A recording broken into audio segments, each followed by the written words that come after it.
Hi everyone, my name is Matt and welcome to another Hobby Hour tutorial. Today we're painting the Tyranid Neurotyrant from the Leviathan box set. After cleaning and assembling the model, I gave it a light Zenithal style undercoat using a gray primer and Citadel Wraithbone spray. I sprayed the gray primer all over the model, and when that was dry, I used Wraithbone from the top and the sides. The effect is subtle, and you could get very similar results from just priming with Wraithbone spray if you prefer. I'm beginning by painting some skeleton horde on the body of the model. Some of the areas on the inside of the model might be tough to reach. Go slowly if you have to, and try to keep the paint from pooling. When that's dry, we'll give it a light dry brush of Bonewhite from Vallejo Game Color. I'm using an old craft paint brush here. After getting some paint, wipe it on a paper towel until there's barely any left on the brush. Then drag it across the surface of the model to highlight the raised details. Don't worry if any areas look a little rough or spotty. We'll smooth out the surface later.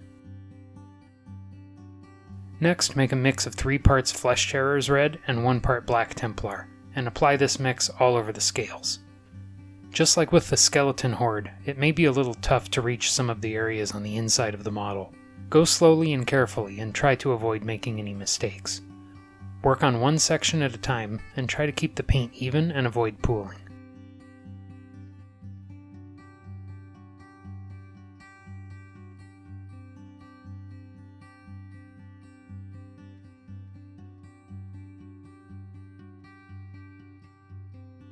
With the scales base coated, we're going to add some color to the skin using Magos Purple.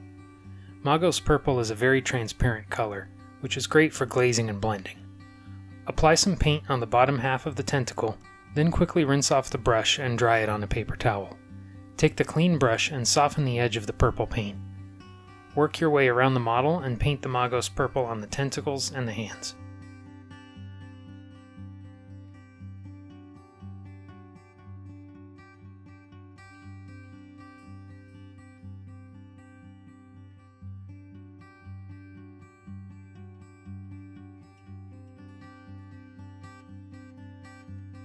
After that first layer dries, paint another layer about 1/3 of the way down instead of halfway, and blend the edge just like before.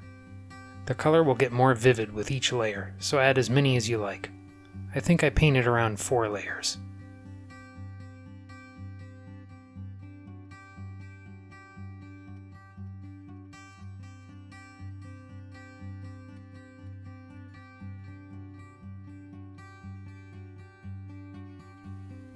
Next I used some Sigvald Burgundy to paint the tongue.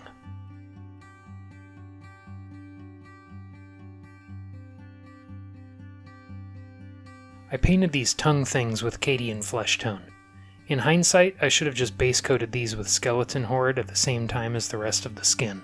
After adding some Magos Purple in the next step, it doesn't really end up looking much different from the rest of the model. So in the interest of using fewer colors, you could omit this step.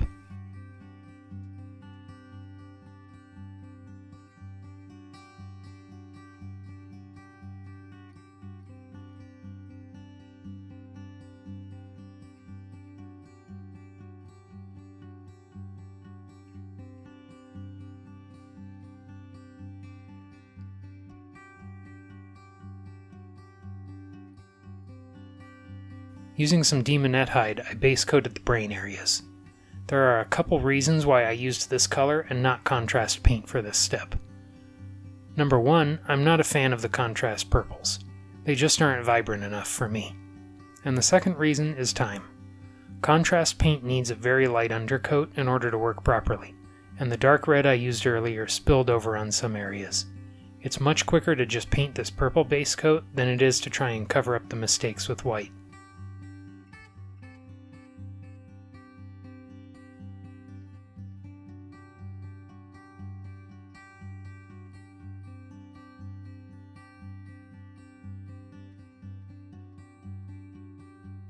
Next I added some white into the Daemonette hide and dry brushed the brain areas.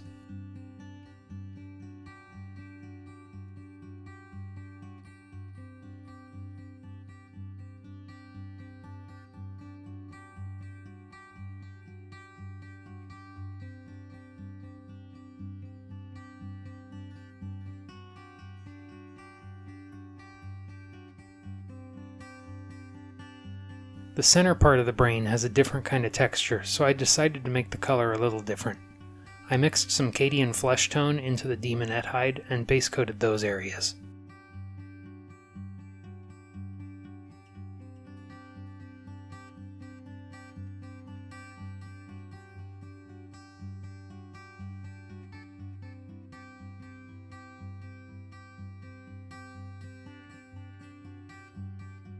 Next I went back to the Magos purple and painted this all over the brains.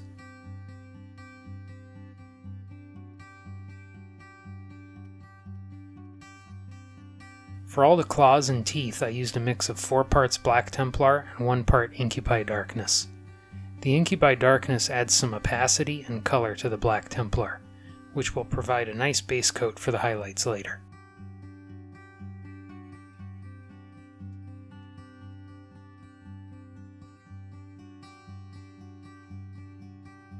At this stage you could say the model is finished to a tabletop standard. If you have a large army, it might even be a good idea to get it all to this stage before you move on. That way you can get your army on the table faster, and then finish each model to a higher standard at your own pace. But we won't be stopping there, so let's move on and do some highlights, which I started off with some Thunderhawk blue on the edges of the claws.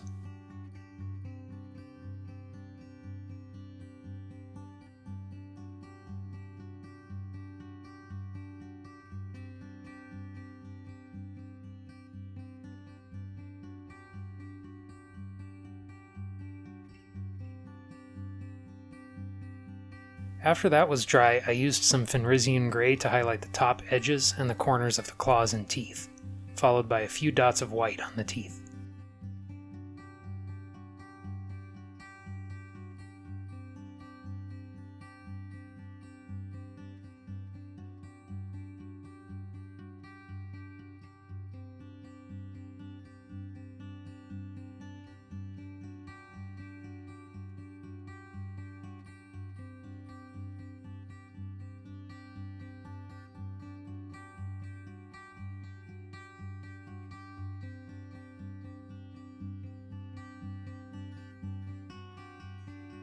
Now it's time to highlight the brain, and for this I used some Genestealer purple with a little bit of white added, about a 5-to-1 mix.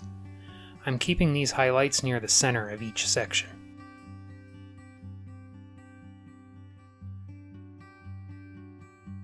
I added some more white to the mix for a final highlight, and I painted it selectively on a few edges.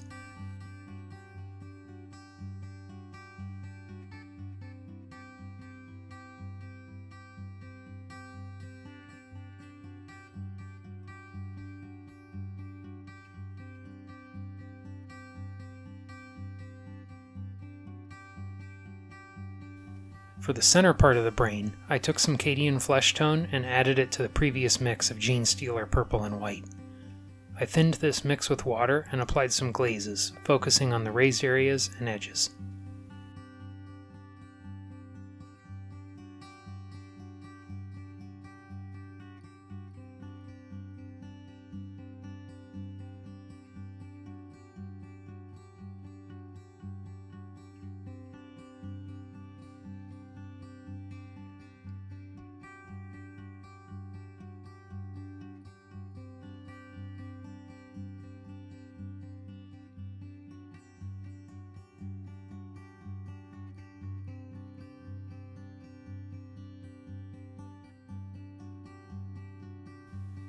With the first highlight dry, I added in a little bit more white and painted it on the sharpest edges.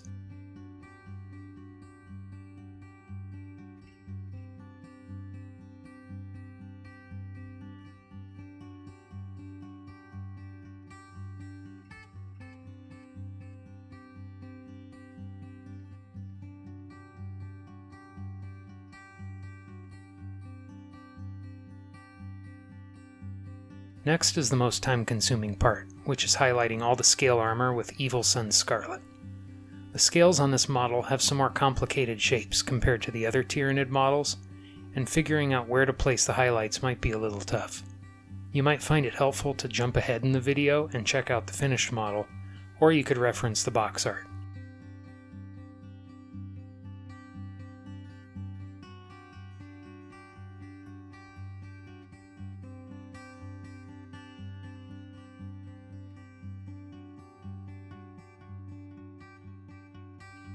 After painting the line highlights, I thinned down the red paint with water and painted a glaze in a few of the darker areas.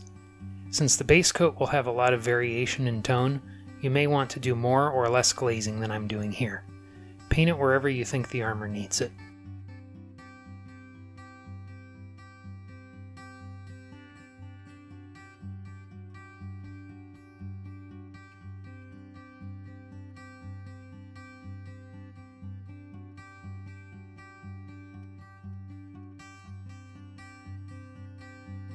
Once the red is finished, it's time to repeat the edge highlights with some Fire Dragon Bright. Make this highlight more narrow than the first red highlight, and reserve it primarily for the edges and corners.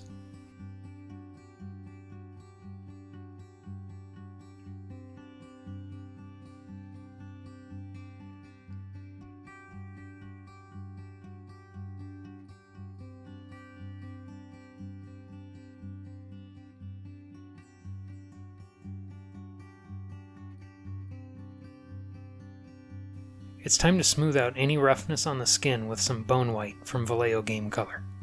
Thin the paint down with water into a glaze-like consistency, and apply to the skin wherever it looks splotchy from the dry brushing.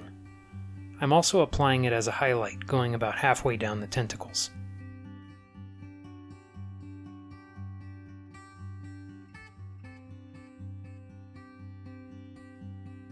Take some pink horror and highlight the bottom sections of the tentacles.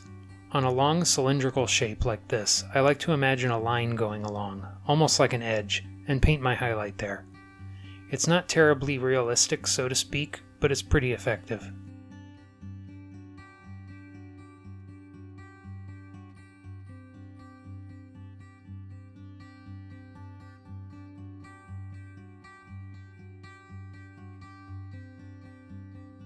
I mixed some white into the pink horror and added a brighter highlight to some of the pink areas.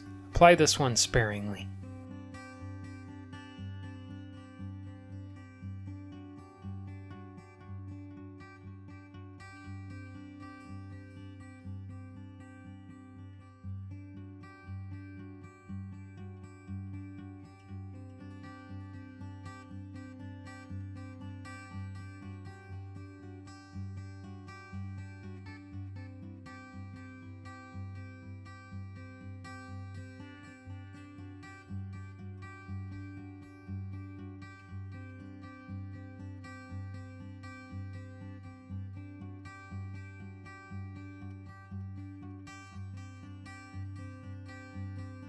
Finally, thin down some Offwhite from Vallejo Game Color and highlight the top sections of the skin.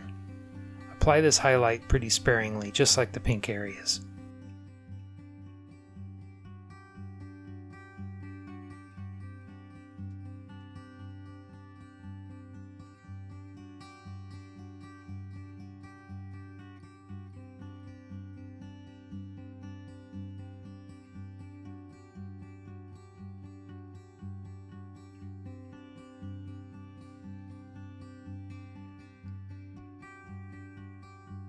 After painting all the details on the base, I glued on some fine sand, gravel, and cork pieces using wood glue.